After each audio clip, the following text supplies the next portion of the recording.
แปลหนังสือธรรมบทภาคที่4เรื่องแห่งภิกษุผู้จรมาหน้า51ตั้งแต่อาคันตุกะภิกขุวัตถุเป็นต้นไปอาคันตุกะภิกขุวัตถุอันว่าเรื่องแห่งภิกษุผู้จรมามยานข้าพเจ้าวุจเตจะกล่าว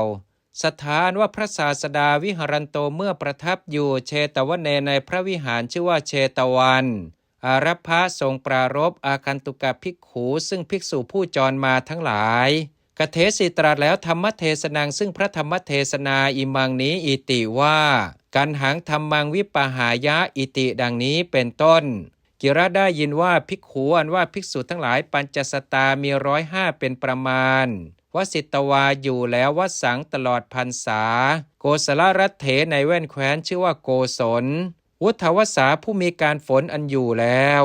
มันตยิตตวาปรึกษากันแล้วอิติว่ามะยังอันว่าเราทั้งหลายประสิทธิ์สามารถจักเฝ้าสัทธารังซึ่งพระศาสดาอิติดังนี้คันตวาไปแล้วเชตวันนางสู่พระวิหารชื่อว่าเชตวันวันทิตวาถวายบังคมแล้วสัทธารังซึ่งพระศาสดานิสีทิงสุนั่งแล้วเอกมันตังหน้าที่สุดส่วนข้างหนึ่งสัทธานว่าพระศาสดานิสาเมตวาทรงพิจารณาแล้วจริยปฏิปักขังซึ่งทำอันเป็นปฏิปักษ์ต่อความประพฤติเตสังภิกขุนางของภิกษุทั้งหลายเหล่านั้นเทเสนโตเมื่อทรงแสดงธรรมังซึ่งธรรมอภาสิได้ตรัสแล้วคาถาซึ่งพระคาถาทั้งหลายอิมาเหล่านี้อิติว่าภิกขุอันว่าภิกษุปันดิโตผู้เป็นบัณฑิตวิปหายะละขาดแล้วธรรมังซึ่งทำกันหังอันดำนิคมิตวาออกแล้วโอกาจากอาลัยอาคัมมะอาศัยแล้วอโนกังซึ่งทำอันหาอาลัยไม่ได้ธรรมังยังทำสุกังอันขาวภาเวทะพึงให้เจริญอิเมหิสเตหิทูระมังอันว่าอันสัตว์ทั้งหลายเหล่านี้ยินดีได้โดยยากวิเวเกในวิเวกยัตถะใดภิกขุอันว่าภิกษุปันดิโตผู้เป็นบัณฑิตหิตวาละแล้วกาเมซึ่งกามทั้งหลายอกินจโนเป็นผู้มีกิเลสชาติเครื่องกังวลหาไม่ได้หุตวาเป็นอิจฉายะพึงปรารถนาอภิรติงซึ่งความยินดียิ่งตัตระวิเวเกในวิเวกนั้นภิกขุอันว่าภิกษุปันดิโตผู้เป็นบัณฑิตอัตตานางยังตนปริโยทปายะพึงให้ผ่องแผ้วจิตตกเลเสหิจากเครื่องเศร้าหมองแห่งจิตทั้งหลายจิตตังอันว่าจิตเยสังชนานางอัญชนทั้งหลายเหล่าใดสุภาวิตังให้เจริญดีแล้วสัมมาโดยชอบสัมโพธิยังเคสุในองค์แห่งธรรมเป็นเครื่องตรัสรู้ทั้งหลายเยชนานว่าชนทั้งหลายเหล่าใดอนุปาทายะไม่ยึดมั่นแล้วรัตตายินดีแล้วอาทานะปฏินิสสเคซึ่งอันสละคืนซึ่งความถือมั่นเตชนานว่าชนทั้งหลายเหล่านั้นขีณาสวาผู้มีอาสวะสิ้นแล้วชุติมันโตผู้มีความรุ่งเรืองปรินิพพุตาปรินิพพานแล้วโลเกในโลกอิติดังนี้อโถอันว่าอัดอิติว่าวิปหายะละขาดแล้ววิปหายะคือว่าชหิตวาชหิตวาสละแล้วกุศลธรรมมังซึ่งอกุศลธรรมกายทุจริตตาทิเพทางอันต่างด้วยทุจริตมีกายทุจริตเป็นต้นอิติดังนี้ตถาปเทสุในบททั้งหลายเหล่านั้นหนาปทัททวยัสสะแห่งหมวด2แห่งบทอิติว่ากันหังธรรมังอิติดังนี้อโถอันว่าอาจอิติว่าภิกขุอันว่าภิกษุปันดิโตผู้เป็นบัณฑิตธรรมังยังทำสุกังอันขาวกายสุจริตตาทิเพทางอันต่างด้วยสุจริตมีกายสุจริตเป็นต้นภาวายะพึงให้เจริญปัฏฐายะจำเดิมอภินิขมนโตแต่การออกไปเพื่อคุณอันยิ่งยาวะเพียงไรอรหัตตมัคคาแต่พระอรหัตตมรรคอิติดังนี้ปทัททวยัสสะแห่งหมวด2แห่งบทอิติว่าสุกังภาเวทาอิติดังนี้ปุจฉาอันว่าอันถามอิติว่าภิกขุอันว่าภิกษุปันดิโตผู้เป็นบัณฑิตธรรมังยังทำสุกังอันขาวภาเวทะพึงให้เจริญกระถังอย่างไรอิติดังนี้วิสัชนังอันว่าอันแก้อิติว่าภิกขุอันว่าภิกษุปันดิโตผู้เป็นบัณฑิตนิคมิตวาออกแล้วโอกาจากอาลัยอาคัมมะอาศัยแล้วอโนกังซึ่งทำอันหาอาลัยไม่ได้ธรรมังยังทำสุกังอันขาวภาเวทะพึงให้เจริญอิติดังนี้ อัทโธอันว่าอธิบายอิติว่าอาละโยอันว่าอะไรภัควตาอันพระผู้มีพระภาคเจ้าวุจติย่อมตรัสเรียกโอกังว่าโอกะอนาละโยอันว่าทำอันหาอะไรไม่ได้ภัควตาอันพระผู้มีพระภาคเจ้าวุจติย่อมตรัสเรียกอโนกังว่าอโนกะภิกขุอันว่าภิกษุปันดิโตผู้เป็นบัณฑิตนิคมิตวาออกแล้วอารยโตจากอาลัยปฏิจจอาศัยแล้วปฏิจจคือว่าอารัพพะปารภแล้วนิพพานังซึ่งพระนิพพานอนารยสังขาตังอันบัณฑิตนับพร้อมแล้วว่าทำอันหาอะไรไม่ได้ปัทยมาโนเมื่อปรารถนาตังนิพพานังซึ่งพระนิพพานนั้นธรรมังยังทำสุกังอันขาวภาวัยยะพึงให้เจริญอิติดังนี้ปันดิเตนะอันบัณฑิตเวทิตโพพึงทราบอโถอันว่าอาจอิติว่า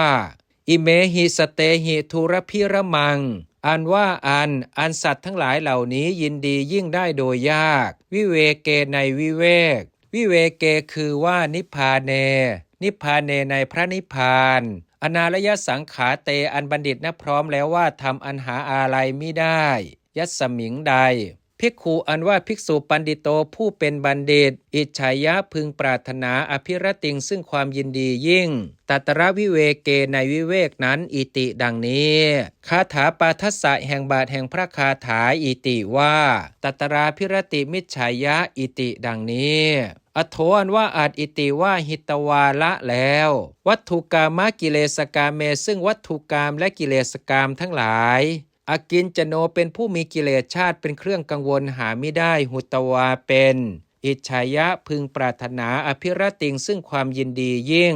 วิเวเกในวิเวกอิติดังนี้ปทัททวยสสะแห่งหมวดสองแห่งบทอิติว่าหิตวากาเมอิติดังนี้อโถอันว่าอาจอิติว่าอัตตานางยังตนโวทาปายะพึงให้ผ่องแผ้วโวทาปายะคือว่าปริโสทายะพึงให้หมดจดปัญจเนวรเนหิจากนิวรณ์ห้าทั้งหลายอิติดังนี้ปทัสสะแห่งบทอิติว่าจิตตกะเลเสหิอิติดังนี้อโถอันว่าอาจอิติว่าโพชฌังเคสุในองค์แห่งธรรมเป็นเครื่องตรัสรู้ทั้งหลายอิติดังนี้ปทัสสะแห่งบทอิติว่าสัมโพธิยังเคสุอิติดังนี้อโถอันว่าอาจอิติว่าจิตตังอันว่าจิตเยสังชนานังอันชนทั้งหลายเหล่าใดภาวิตังให้มีแล้วภาวิตังคือว่าวัตถิตังให้เจริญแล้วสุถุด้วยดีเหตุนาโดยเหตุนาคือว่านเยนะโดยในอิติดังนี้คาถาปาทัสสะแห่งบาทแห่งพระคาถาอิติว่าสัมมาจิตตังสุภาวิตังอิติดังนี้อัทโถอันว่าอาจอิติว่าคหานังอันว่าความยึดถือภัควตาอันพระผู้มีพระภาคเจ้าวุจติย่อมตรัสเรียกอาทานังว่าอาทานะเยชนานว่าชนทั้งหลายเหล่าใดอนุปาทยิตตวาไม่ยึดมั่นแล้วกินจิซึ่งอะไรอุปาทานเนหิด้วยอุปาทานทั้งหลายจตูหิสีรตายินดีแล้วอาคหเนในอันไม่ยึดถือปฏินิสสักขสังขาเตอันบัณฑิตนับพร้อมแล้วว่าการสละคืนตัสสะอาทานัสสะซึ่งความถือมั่นนั้นอิติดังนี้คาถาปาทัสสะแห่งบาทแห่งพระคาถาอิติว่าอาทานะปฏินิสสเคอิติดังนี้อโถอันว่าอาจอิติว่าอนุภาววันโตผู้มีอานุภาพธรรมเมยังธรรมทั้งหลายขันธาทิเพเทอันต่างด้วยธรรมมีขันเป็นต้นโชเตตวาให้รุ่งเรืองแล้วอรหัตตมัคคายานะชุติยาด้วยความรุ่งเรืองคืออรหัตตมัคคายานทิตาตั้งอยู่แล้วอิติดังนี้ปทัสสะแห่งบทอิติว่าชุติมันโตอิติดังนี้อโถอันว่าอาจอิติว่าเตชนานว่าชนทั้งหลายเหล่านั้นปรินิพพุตานามะชื่อว่าดับรอบแล้วอิมัสมิงขันธาที่โลเกในโลกมีขันเป็นต้นนี้ปรินิพพุตาปรินิพพานแล้วเตอิมัสมิงขันธาที่โลเกปรินิพพุตานามะคือว่าอรหัตตปฏิโตปทายะละทวีหิปรินิพพานเนหิปรินิพพุตาปรินิพพุตาปรินิพพานแล้วปรินิพพานเนหิด้วยปรินิพพานทั้งหลายทวีหิสองอิติคือปรินิพพานเนนะด้วยปรินิพพานสาอุปาทิเสเสนะชื่อว่าสาอุปาทิเสสะ อรหัตปฏิโตปทายะกิเลสวัตตัสสะเขปิตตา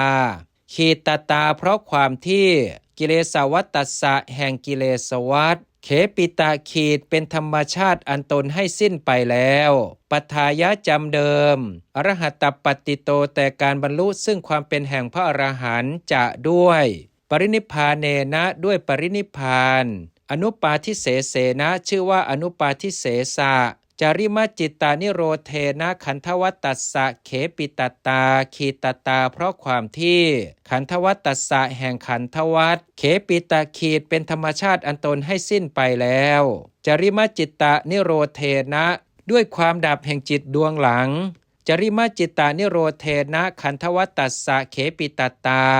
เพราะความที่แห่งขันธวัฏเป็นธรรมชาติอันตนให้สิ้นไปแล้วด้วยความดับแห่งจิตดวงหลังจะด้วยอรหัตปฏิโตปทายะกิเลสวัตตัสสะเขปิตตาเพราะความที่แห่งกิเลสวัฏเป็นธรรมชาติอันตนให้สิ้นไปแล้วจำเดิมแต่การบรรลุซึ่งความเป็นแห่งพระอรหันต์จะด้วยอรหัตปฏิโตปทายะละปรินิพพานเนหิปรินิพพุตตาคือว่าอนุปาทาโนวิยะปทีโปอปันนติกะภาวังคตาถึงแล้วอปันนติกะภาวังซึ่งความเป็นแห่งบุคคลผู้หาบัญญัติมิได้วิยะราวกะปทีโปอันว่าประทีปอนุปาทาโนอันไม่มีเชื้ออิติดังนี้ปทานังแห่งบททั้งหลายอิติว่าเตโลเกอิติดังนี้เป็นต้นเทศนาวสาเนในการเป็นที่สุดลงแห่งเทศนาพหูชนานว่าชนทั้งหลายมากปาปุณิงสุบรรลุแล้วอริยพลานิซึ่งอริยผลทั้งหลายโสตาปฏิพลาทีนิมีโสดาปฏิผลเป็นต้นอิติดังนี้แลอาคันตุกะภิกขุวัตถุอันว่าเรื่องแห่งภิกษุผู้จรมานิธิตังจบแล้วปันดิตาวัคคะวันนันนาอันว่ากถาเป็นเครื่องพรรณนาซึ่งเนื้อความแห่งวรรคอันบัณฑิตกำหนดแล้วด้วยบัณฑิตนิธิตาจบแล้ววัคโคอันว่าวรรคฉัตรโถที่6นิธิโตจบแล้ว